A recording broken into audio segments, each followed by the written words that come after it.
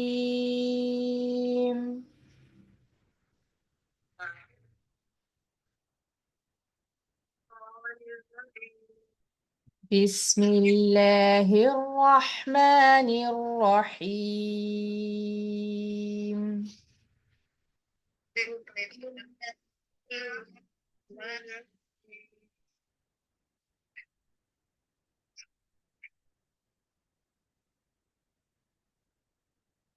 وأقيموا الصلاة.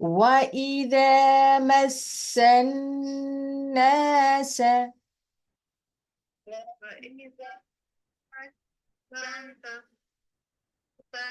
ضر دعوا ربهم منيبين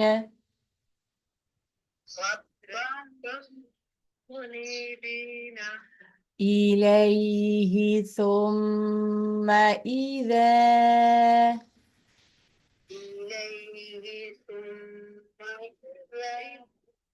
أذاقهم منه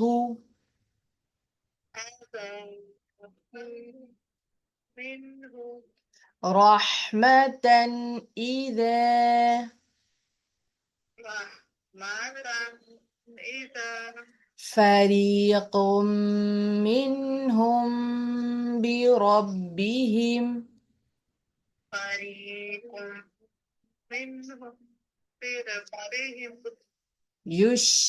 يشركون. وإذا مس الناس ضر دعوا ربهم منيبين إليه ثم إذا أذاقهم منه رحمة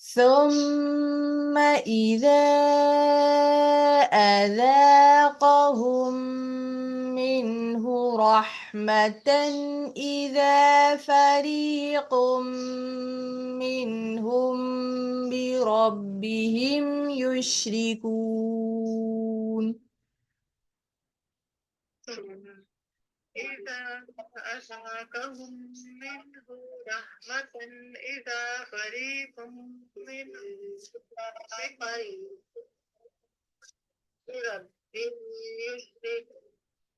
ليكفروا بما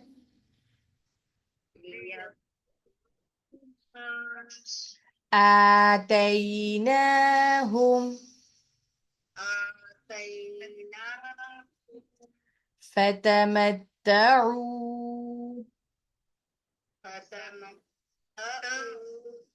فسوف تعلمون. ليكفروا بما آتيناهم فتمتعوا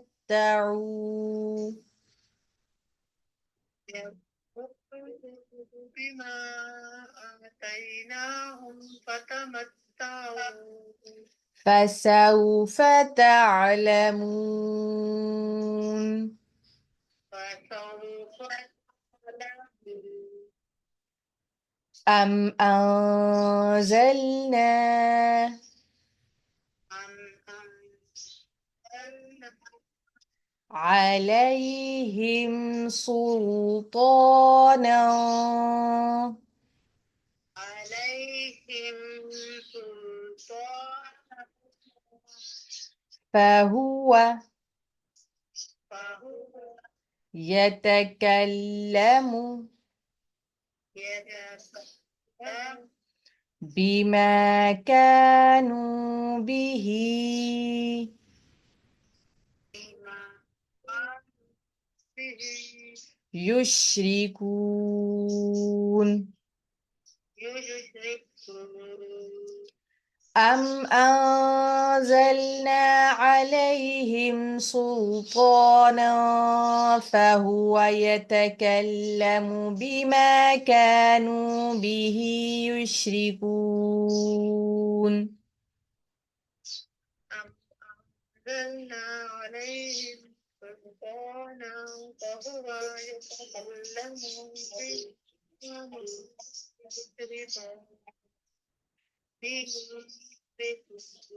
وإذا أذقنا الناس وإذا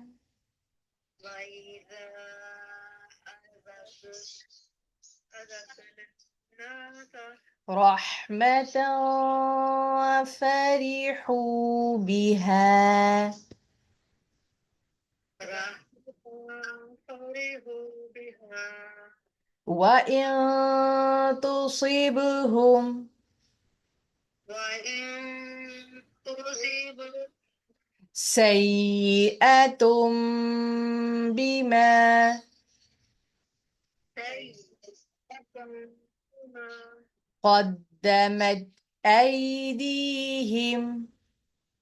قدمت أيديهم إذا هم يقنطون إذا هم يقنطون وإذا أذقنا الناس رحمة فرحوا بها أذقنا الناس رحمة فرحوا بها وإن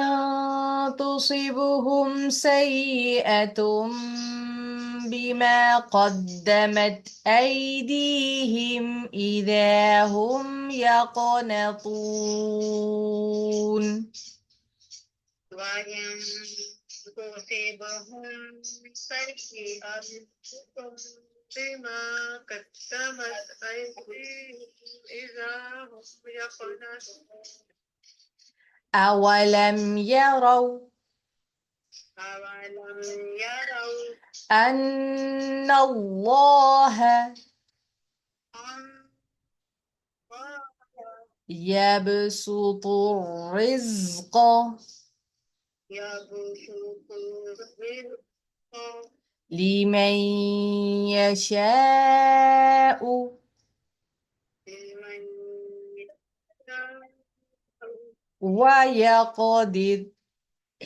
ويقدر إن في ذلك إن في ذلك لآيات لقوم يؤمنون لآيات لقوم يؤمنون أولم يروا أن الله يبسط الرزق لمن يشاء ويقدر أولم يروا الله يبسط الرزق لمن يشاء ويقدر إن في ذلك لآيات لقوم يؤمنون. إن في ذلك لآيات لقوم يؤمنون فآت ذا القربى وآت القربى حقه حقه والمسكين والمسكين وابن السبيل وابن السبيل ذلك خير للذين ذلك خير للذين يريدون وجه الله يريدون الله وأولئك وأولئك هم المفلحون. هم المفلحون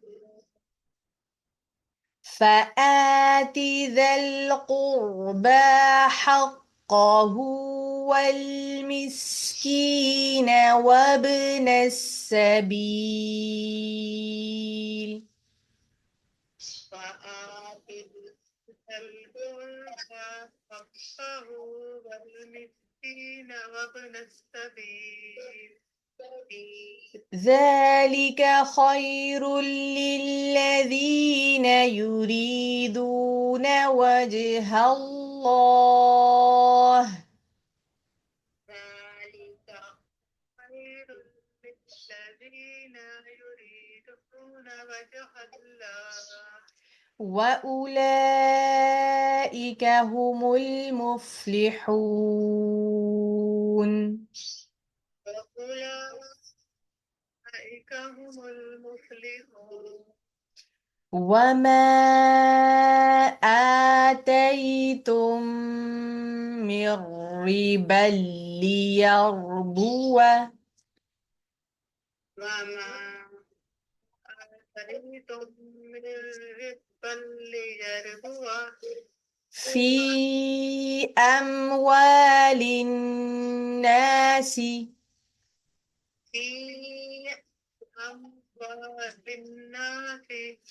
فلا يربو عند الله فلا يرد الله وما آتيتم من زكاة وما آتيتم من زكاة تريدون وجه الله تريدون وجه الله فأولئك هم المضعفون. وأولئك هم المضعفون وما آتيتم من ربا ليربو في أموال الناس فلا يربو عند الله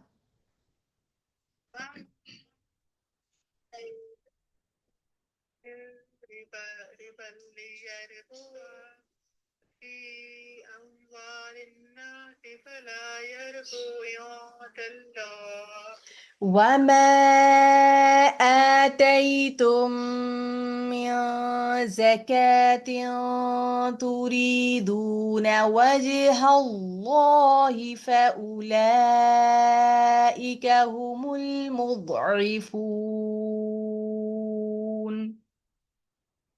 وما آتيتم من زكاة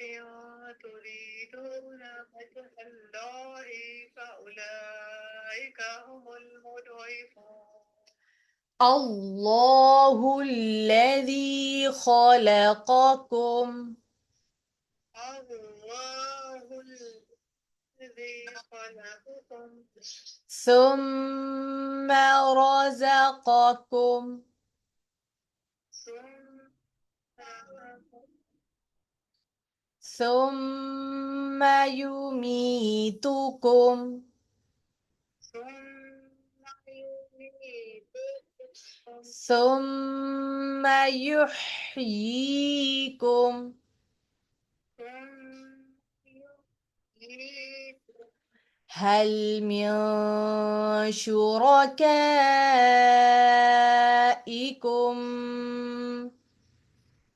هل شركائكم من يفعل من يفعل من ذلكم من شيء من ذلك شيء سبحانه سبحانه وتعالى عما وتعالى يشركون. يشركون سبحانه وتعالى عما يشركون. سبحانه وتعالى عما يشركون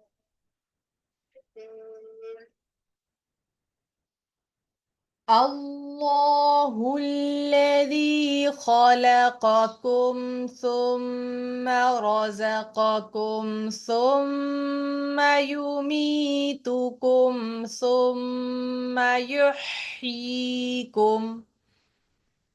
الله الذي خلقكم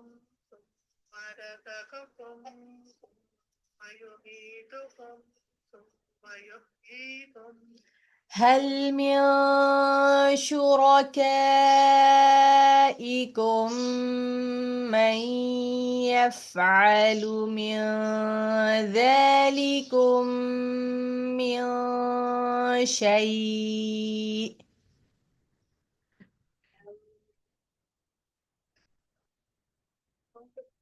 يفعل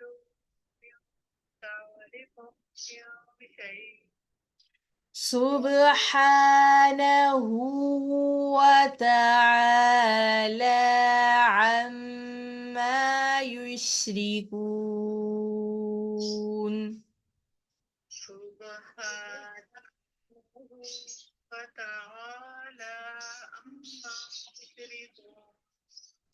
سبحانك اللهم وبحمدك نشهد أن لا إله إلا أنت نستغفرك ونتوب إليك.